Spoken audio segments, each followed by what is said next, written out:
में एक पुराना झूला था। कहा जाता था कि यह झूला एक चुड़ैल का था। लोग कहते थे कि रात को जब गांव में सन्नाटा छा जाता था तो चुड़ैल इस झूले पर आकर झूलती थी।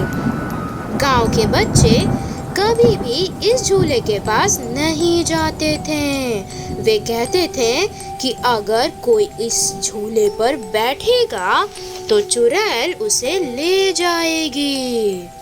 एक दिन गांव का एक साहसी लड़का रमन इस झूले के बारे में जानना चाहता था। वह सोचता था कि यह सब एक अफवाह है।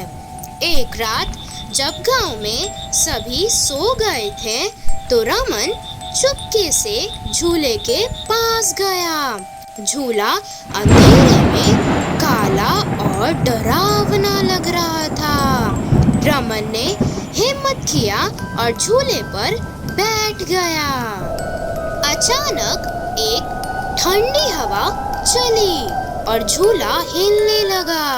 रमन डर गया लेकिन उसने हिम्मत नहीं हारी। उसने सोचा कि यह सिर्फ हवा है।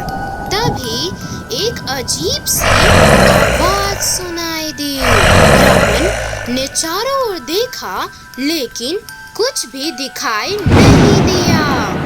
फिर एक अंधेरा साया झूले के पीछे दिखाई दिया। रमन डरकर चिल्लाने लगा। वह झूले से उतरना चाहता था लेकिन उसके पैर नहीं हिल रहे थे। तभी एक हल्की सी रोशनी झूले के पास आई। रमन ने देखा कि एक चुड़ैल झूले के पास खड़ी है। रमन ने फिर से चिल्लाना शुरू कर दिया, बचाओ बचाओ। चुड़ैल ने कहा, अब तुम मेरे वश में हो रमन, अब तुम्हें कोई नहीं बचा सकता है।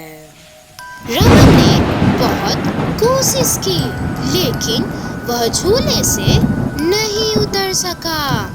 गांव के लोग रमन की चीख सुनकर उठ गए। वह सब झूले की तरफ भागे लेकिन जब वे सब पहुँचे तो रमन वहाँ नहीं था।